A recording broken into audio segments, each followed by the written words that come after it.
this is going to sound awful. Please don't take this offensively. You guys are no good at processing. We need the Canadians for that. Yeah, because they have a very large chunk of land and a very low population.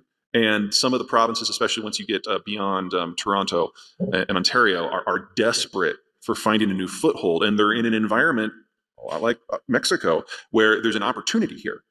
Because the Chinese right now do all the processing, but have very little of the ore. The ore exists in places like Brazil and Australia and Canada. So if you have the right mix of policies, you can turn a place like freaking Manitoba has lithium and platinum, but they don't produce it. They probably will now. So we're going to have to get used to prices for a lot of these raw inputs going up until we can get the processing knocked out of the park. Energy is a good example of what this will look like 10 years from now. Because we've went in the United States from having some of the most expensive fuels in the world to now having the lowest cost and highest quality because of that industrial build out. We're going to have to do this in sector after sector after sector after sector. The other things that the Canadians have figured out that the Americans have unlearned is there was a realization about 10 to 15 years ago by the Harper government that Canada was on what we would now call a Chinese-style demographic bomb track. And so they massively, massively expanded immigration. And unlike in the past where the migrants were usually late 40s and older, and so they never had a chance to pay into the system enough to pay for their own retirement, the Canadians became a lot more selective and started really aggressively going after people aged 15 to 35. And now they're bringing in 300 to 450,000 people a year, and they've been doing that for several years, and they managed to hold that up for the most part during COVID, which is kind of bonkers. But is that the best system that you have ever seen in bringing talent? The percentage that is foreign-born is 3 times that of the country in second place. Now, I'm not sure this is replicable anywhere in the world. Canada is a special place with sparkles. But it means that unlike every other advanced country in the world, they have found a way to manage their demographic bomb. Now, there are downsides. The people who are coming are more highly skilled than the people who are already there as a rule. That generates a little resentment. And that means that they're coming with a suitcase of cash, and the first thing they buy is a place to live, which means there's a housing shortage. And the desirable places to live in most of Canada, now the people who were born in Canada can't afford to live there. And this is going to be an ongoing political and economic crunch that will last until such time as Canada's birth rate rises. Its birth rate is still dropping, has been now for 70 years. So it's not rainbows and chocolate here, but they have found a way to manage what would have been a system-killing event. And that means when it comes to intellectual property development, Canada is very good because they've brought in the people to do it for them. Do you have any thought on digital nomads and what happened during COVID and the movement of many people that can work from any place? That's definitely, you just described the entire future that the Zoomers want to live in. The problem we're going to have is all of the equipment that makes that necessary is touching the Chinese supply chain system in some way. So I would guess that we're going to have a lot of Zoomers who will be willing to work into a factory to get a good server. It's not clear if we're going to be able to close that gap. We know that the green transition won't work because the facilities that we need just to hook the stuff up to the grid, I mean, forget the panels for a minute, just the transition stuff, that's just the stuff for the smart meters. We can't produce enough of it now to do it within 10 years. And you break the Asian supply chain system, that just goes away. We're going to lose EVs, we're going to lose AI, we're going to lose the green transition. The question is if we can maintain enough raw computing power to do most of everything else that we need. And I'm broadly hopeful there.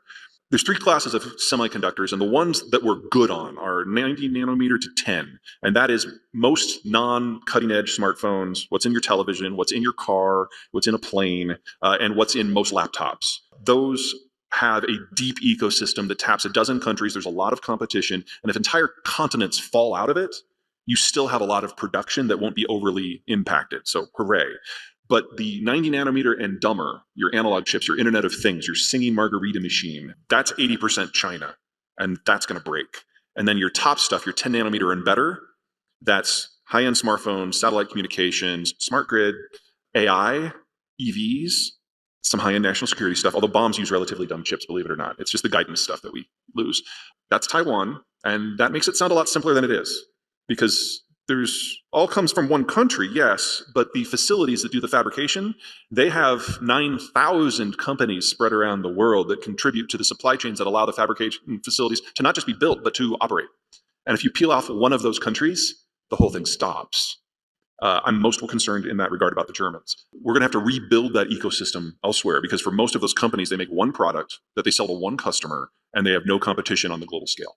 And there's like 12 people who have been working on it for 30 years, and they're the only 12 people in the world who know how to do it, and they can only do it as a team.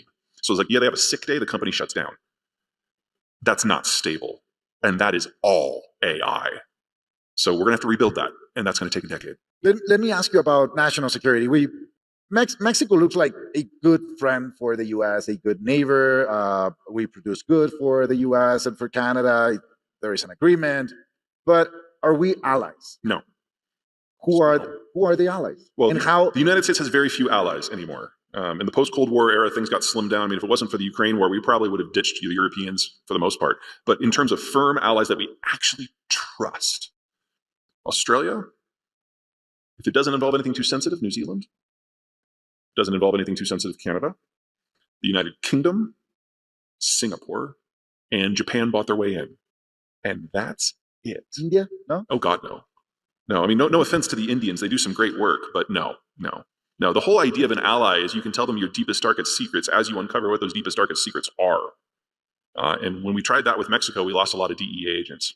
So no, not an ally. Friend, family, solid things. I'm not saying that there's not a relationship there. It's just not an ally. But, to be perfectly honest, by that definition, the Germans really aren't either. French are hit and miss.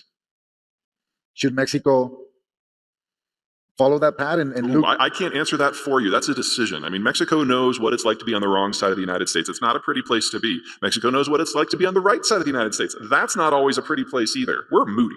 But the United States has some very real security concerns as involves the border in places south, and how we define those in our own heads evolves with the times. And right now, we are at a point where our entire political system is up in the air as the parties move around and the factions shift. We've been here before.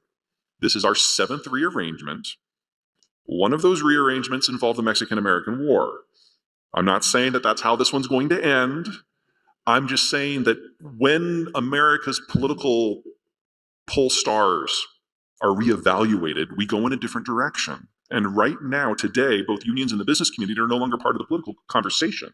That makes it a really awkward start to any sort of meaningful conversations between Mexico City and Washington, because our relationship is business. And if labor and business is not even in the room, then all of a sudden all these other issues that you're not used to hearing coming from the trade representative and the president are dominating the conversation. And so you're hearing more about the green transition, regardless of whether or not it's appropriate. You're obviously hearing a lot about migration and border security. And we are real close to having a fight about fentanyl. What will happen in 2024? Okay, so the biggest impact that Trump has had on the American political scene, because remember, he came in during this period when everything is being reshuffled, is he attracted Hispanic Americans, more heavily on the Cubans than on Mexicans, into the Republican coalition. He broke the unions out of the Democratic coalition, but he drove away business voters, fiscal conservatives, national security voters, and law and order voters. And so he's got a social conservative core that is very powerful, but doesn't have the numbers necessary to win elections at scale. And because of that, he has to get the independents. But last year when we had our midterms, something happened that had never happened before. Midterms, usually the independents don't show up at all. And if they do show up, usually they vote for whoever they voted against the last time. They're very fickle. They have buyer's remorse. And in exit polling, over 80% of American independents who showed up for the first time in a midterm said they really hated the Biden administration's economic policies. They really regretted voting for him 2 years ago. They think those policies cause immense harm to the American system and really heavy harm to independents personally. And they all voted for Democrats anyway. Donald Trump's position is that the general election shouldn't matter. And that's the only place where American independents have a voice.